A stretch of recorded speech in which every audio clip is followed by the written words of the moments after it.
আপনি যাই করেন, আমার কথা শোনেন, আপনি যাই করেন, যত পাপই করেন না কেন, নামাজটা ছাড়েন না। নামাজটাই আপনাকে ইনশাআল্লাহ পাপ থেকে দূরে রাখবেই ইনশাআল্লাহ। যে ব্যক্তি নামাজ পড়ে তার মধ্যে একটা মনের মধ্যে একটা ভয় কাজ করে যে আমি নামাজ পড়লাম কিভাবে ঘুষ নিব, নামাজটা পড়লাম কেন সুদ খাবো, নামাজ পড়লাম কেন মানুষকে ঠকাবো। তার মনের ভিতরে কিন্তু একটা সারা একটা নকিং হবেই। সালাত আপনাকে সমস্ত অশ্লীল এবং গর্হিত কাজ থেকে বিরত রাখবে ইনশাআল্লাহ। নামাজটা ছাড়েন না, যত পাপ করছেন করেন, আমি বলি নামাজ ছাড়েন না, ইনশাআল্লাহ একদিন নামাজই আপনাকে পাপ থেকে বের করে আনবে ইনশাআল্লাহ।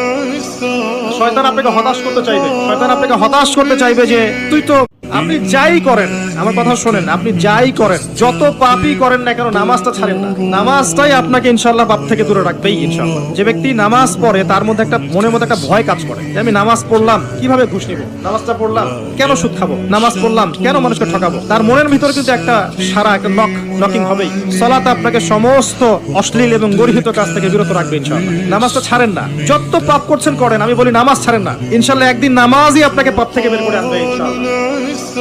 শয়তান আপনাকে হতাশ করতে চাইবে, শয়তান আপনাকে হতাশ করতে চাইবে যে তুই তো গার্লফ্রেন্ডের সাথে